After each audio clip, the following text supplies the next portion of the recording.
السلام عليكم، كي دايرين؟ لاباس عليكم؟ نهاركم مبروك. كنتمنى الفيديو يلقاكم في احسن الاحوال ان شاء الله وبصحه جيده. واليوم جبت لكم فيديو جديد وطريقه جديده. جبت لكم بريوش بطريقه مختلفه كيجي رائع معلك بالشوكولاط، غير يحماقوا عليه الوليدات الكبار والصغار. المهم قبل ما نبداو ما تنساوناش بواحد لايك واشتراك باش يوصلكم كل جديد، والبارطاج مع الاهل والاصدقاء باش تعمل فائده على الجميع. ونبداو على بركه الله بالمقادير. هنايا 80 غرام ديال السكر، 80 ملي ديال الزيت، واحد ياغورت اذا كان توفر، ما كانش بلاش. عندي 10 غرام ديال الخميره الفوريه، عندي نصف كيس من خميره الحلوى، عندي كيس الفاني، وعندي 550 غرام ديال الدقيق الابيض ما يعادل 5 ديال الكؤوس ونصف، ومعلقه ديال الخل. اول حاجه نبداو بها نديرو الخميره والخميره والفاني والسكر، ونديرو عليهم شويه كاس ديال المسخون، كاس ديال الماء. غادي نخلط هاد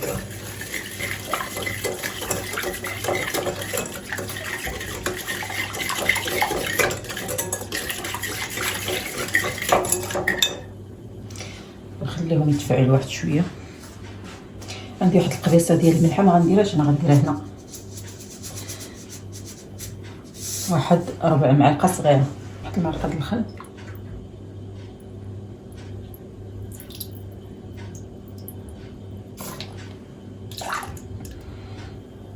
غادي ندير بياض ديال البيضه،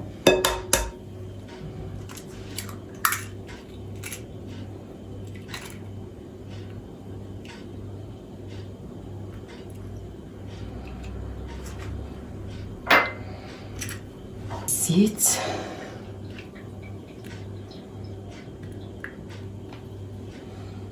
غندير هاد الياغورت. تقدروا تبدلوه بكاس ديال الحليب ولا بلاش منهم بجوج الا كان متوفر، غير هو كيعطي واحد المذاق تيجي زوين ياغورت.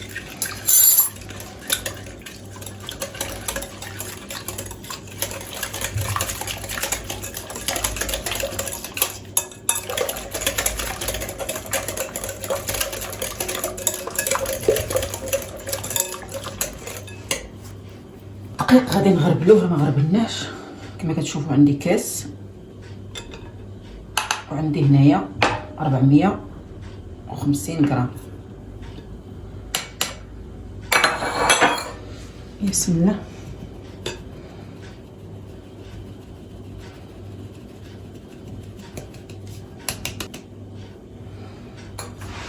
بسم الله.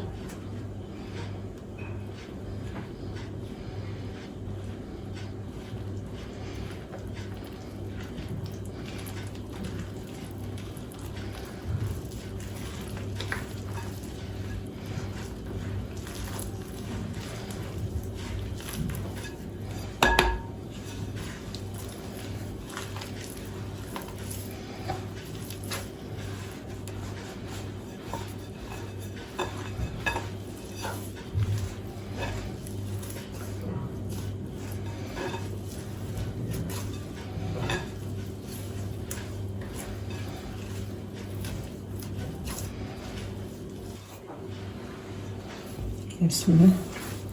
ما غنزيدو لا ما لا والو. دابا هانتوما كما كتشوفوا هي رطبه. حاولوا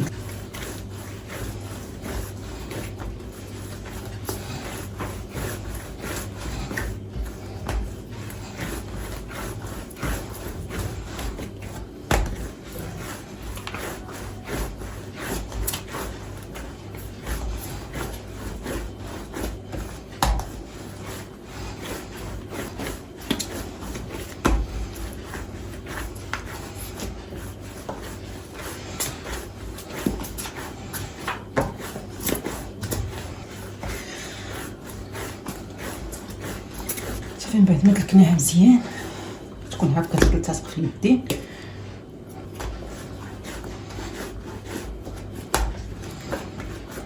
شوف بعد ما دلكناها مزيان شوفوا كي جات ظاهره. ردوها هنا بالستان. دائما انا الكاس اللي كيبقى لي كنكفيه هنايا، كيبقى لي ديك الزويته كنخليها ما كنضيعهاش. صافي كندوزها هكا. ما ندير لها دابا لا زيت لا والو، نغطيها بواحد الكيس بلاستيكي نخليوها حتى تختمر بالضبط في الحجم ديالها.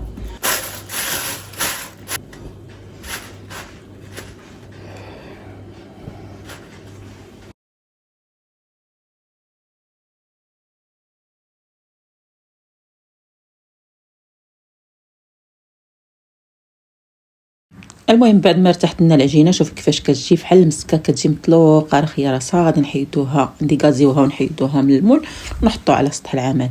كتجي هاد العجينه زوينه بزاف بزاف، ديروا بها بريوش اللي بغيتو، الاشكال يعني الشكيلات اللي بغيتو. المهم كنجمعوها صافي. من بعد ما كنلولبوها كنحيدوا لها ديك الهواء اللي تكون فيها، وكنخليوها واحد شويه ترتاح، واحد شويه ماشي بزاف.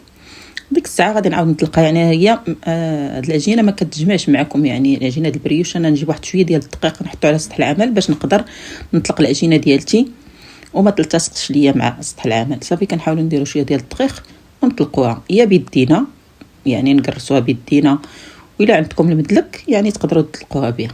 المهم غنحاول انني نطلقها انا بيدي، وعاد نجيب المدلك وغادي نطلقها. حاولوا تطلقوها رقيقه بزاف، علاش؟ حيت حنايا غادي نروليوها باش ما تكونش غليظه العجينه. يعني دائما العجينه ملي كتبغيو تروليوها من الاحسن انكم تطلقوها مزيان باش تجيكم هذاك الرول يجيكم رقيق. المهم كملوا الفيديو حتى الاخر باش تشوفوا هذا البريوش كيفاش كيجي رائع الصراحه. كيجي زوين بزاف، غيحماقوا عليه الوليدات الكبار والصغار، ماشي غير الوليدات، كلشي. حنا كاملين كنحماقوا على شي حاجه فيها الشكلاط ولا شي حاجه فيها المكسرات كتعجبنا. صافي كنحاول انني نطلق العجينه ديالتي كما كتشوفوا مزيان حتى كتطلق. طريقه واضحه، الفيديو راه واضح وشارح راسو. صافي كنطلقها مزيان غير بشويه عليكم وغير بالسياسه، وغنطلقوها ما كتقطع على العجينه ما حتى حاجه، بالعكس العجينه كتجي زوينه وكتطلق بسهوله. غير كنحاولوا نقادو وحنا كنطلقوا. صافي حتى كيبدا كترقاق العجينه، الاحسن تكون العجينه رقيقه. صافي الفيديو راه واضح راسو وشارح راسو. شوفوا العجينه كيفاش كتجي، وحاولوا انكم تبعدوا وتبقاو تطلقوا الاطراف باش يجيوكم الاطراف يعني الجوانب هما اللي بقاو ديما تلعبوا على الجوانب، تطلقوهم باش ما يجيوكمش غلاضين. انتم انا تنبعد يعني نزيدها وكنعاود نطلق هذوك الجوانب وكنقاد في نفس الوقت، يعني كنجيبها مربعه باش ما تجيكمش عوجه. حاولوا انكم نتوما كتطلقوها وفي نفس الوقت كتقادوها، وعاد في الاخر كتقادوها بيديكم. تديروا الطريقه يعني باش تجيكم مربع، ما تجيش شي داخل شي خارج، ولا تجي جهه غليظه وجهه رقيقه. دائما كنطلقوها وحنا كنقادوها. المهم انتم كما كتشوفوا كنبقى نطلقها حتى كنرققها. انتم كما شفتوها هي طلقتها كامله. بعد كنجيب الشكلاط. دابا راكم عارفين الجو شويه بارد، الشكلاط كيكون شويه جامد. حاولوا انكم ديروا واحد 3 ولا 4 المعالق ديال الشكلاط ديال الدهن. هذا الشكلاط ديال الدهن في شي زلافه وديروه في ميكرو اوند او في حمام مريم وسخنوه. حاولوا انكم باش يذوب باش يسهل عليكم. في نفس الوقت ما غاديش ديروا واحد الكميه كثيره. الا درتوا 3 المعالق كبارين وسخنتوهم راه غادي تكون لكم يعني غادي تكون واحد القياس شويه. انا ملي درتو هكا يعني راني كثرت الشكلاط، يعني درت واحد الكميه كثيره، بقيت غير كندير حتى جاو معسلين بالشكلاط، جاو غزالين. ولكن الا بغيتو ما تكثروش الشكلاط، يعني تقتصدوا على الشكلاط، غديروا واحد 3 المعالق كبارين وغادي تذوبوهم. ماشي تذوبوهم يعني ديروهم في حمام مريم في واحد الزليفه وديروهم في حمام مريم حتى يذوبوا باش يجيكم مطلوقين. حتى في الطليق ما يعذبوكمش. انا شويه عذبوني باش بغيتش العجينه باش ما نقطعهاش، كنحاول انني نطلقهم بالمعلقه كما كتشوفوا. وكنهز الشكلاط، يعني هذا القياس هذا راني كنهز من العلبه وكندهن حتى دهنتها كامله. يعني خدا ليا الشكلاط بزاف. من الاحسن ذوبوه باش ما ياخذلكمش الكميه كثيره. هذا هو اللي بغيت نوصل لكم، انكم لو بغيتوش الكميه كثيره ديال الشكلاط حاولوا انكم تذوبوا 3 المعالق. حتى نتوما شفتوهم وانا مازال كنهز وكندوب حتى درت الشكلاط، يعني جا كثير الشكلاط ما شاء الله، جات معسله بالشكلاط. ولكن يعني كل واحد يمشي على قياسه. الله يحسن العوان. يعني الانسان يدير غير واحد 3 المعالق وراه كافيين انهم باش يذوبوا باش تدهنوا بهم العجينه كامله، وراه غادي يكفيكم. صافي. وعندي واحد الكميه ديال الكاوكاو هنايا، سهدت ماشي سهدته، حمرته وطحنته. هذا اختياري اللي بغيتو ديروه، ولكن ملي كديروه نتوما كتاكلوا داك البريوش كتحسوا بواحد القرماشه في البريوش ديالكم، يعني نتوما كتاكلوه نتوما كتحسوا بداك الشكلاط مع كاوكاو. راكم عارفين يعني الشكلاط فاش كيجي مع كاوكاو كتجي واحد القرماشه، كيجي بنين بزاف. ديروا القياس اللي بغيتو، ديروا كاوكاو، ديروا اللوز، ديروا الكركاع اللي عندكم متوفر صافي. وكنبقاو نروليو، راه يعني كتروليوها عادي جدا. هانتوما كما كتشوفوا طريقه سهله باش تروليها، طريقه سهله وما كتلصقش حيت فيها الدقيق لتحت. صافي كنبقى نروليها حتى نوصل للاخر. طريقه نتوما كتشوفوا. وكان هذوك الحبيبات اللي طاحوا لي كنعاود نجمعهم وكنروليو وكنحاولوا اننا نزيروا يدينا، راه كيجيو مزيره ما كيجيوش مرخوفين. واصلا ملي كتكونوا كتروليوهم راه كيتزيروا، شفتوا هانتوما ماشي مزيرين وماشي مرخوفين. الطريقه راها واضحه شارحه راسها. صافي حتى نبقاو نروليو حتى كنوصلوا للاخر، عاد كنجيبوا داك الطرف اللي كيبقى في الاخر وكنجيبوه نجروه لعندنا. صافي كنحاول نجر العجينه اللي عندي القدام باش نقدر نتحكم فيها. هاد العجينه كتجي زوينه بزاف بزاف، يعني ماشي ضروري انكم ديروا غير هاد الطريقه ديال البريوش، تقدروا ديروا جميع يعني الشكيلات اللي بغيتو اللي حبيتو.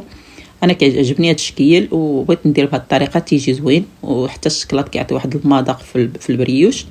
صافي كنحاول نقرص دوك الجوانب هانتوما باش يلصقوا مع بعضياتهم، وهي اصلا غادي تقطع يعني واخا معليش يعني واخا يبقاو محلولين ما غاديش يطراو، يعني غادي يبقاو مجموعين. انا حاولت ما بغيتش نهضر بزاف ولكن خصني ضروري نوضح.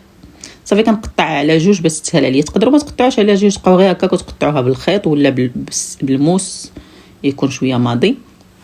صافي حاولت انني نقادها.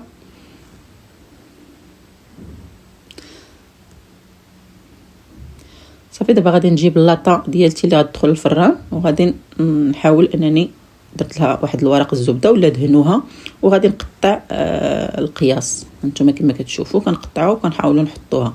هاد اللاطه هذه ما غاديش تهز هاد القياس ديال العجينه، يعني الا بغينا حنايا تجي عاليه ونحطوا وحده فوق وحده، يعني نزيد نقربها. غادي خاصني واحد 800 غرام ديال الدقيق، يعني كيلو على كيلو الا ربع، باش حيت هاد اللاطه هذه او القزيره هذه عندي كبيره. وإلا بغيتو ديروا في داك المول ديال الزاج غادي يجيكم هاد القياس نيشان، يعني هاد 550 غرام غتجيكم هي هذيك، يعني كيلو نص كيلو شويه، نص كيلو ونص يعني 50 غرام.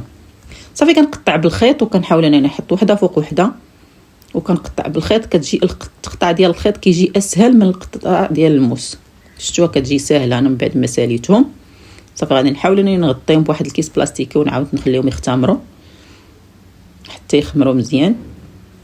حاولوا الا بغيتوا تدفيو الفران ديالكم، ومع نتوما عارفين دابا ملي تيبدا الجو يبرد شويه كنحاولوا اننا ندفيو الفران وندخلوهم باش الا بغيناش الوقت عندي هنا صفار ديال البيض كندير واحد شويه ديال الخل.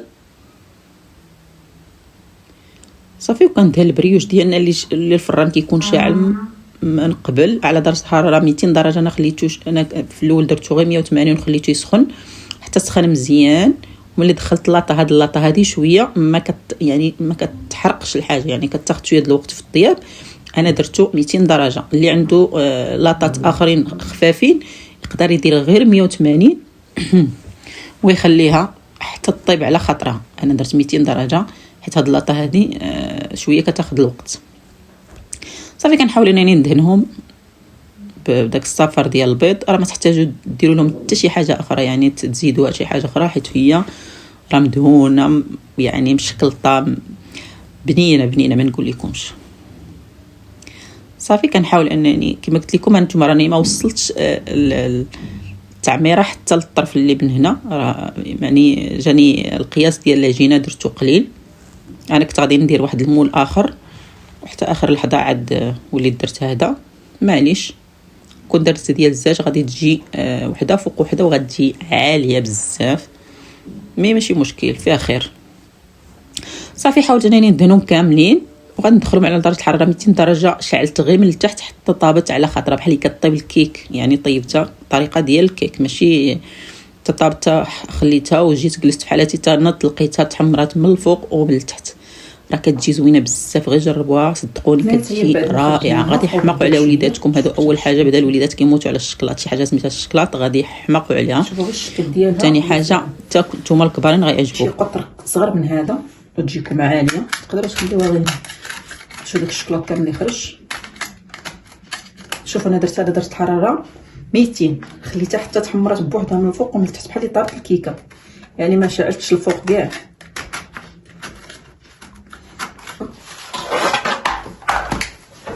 اما تقلوها هكا، تشوفوها نتوما كيفاش كتجي.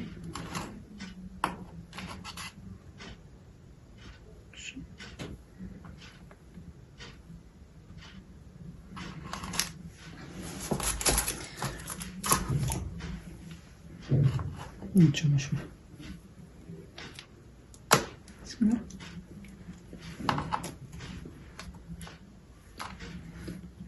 مذاق خطير والله، مذاق ديال الشوكولاط يا سلام. بسم الله. مع داك الكاوكاو ما نقولكمش كيفاش جات. معسله معسله معسله، واحد التعسيله ما نقولكمش. بسم الله.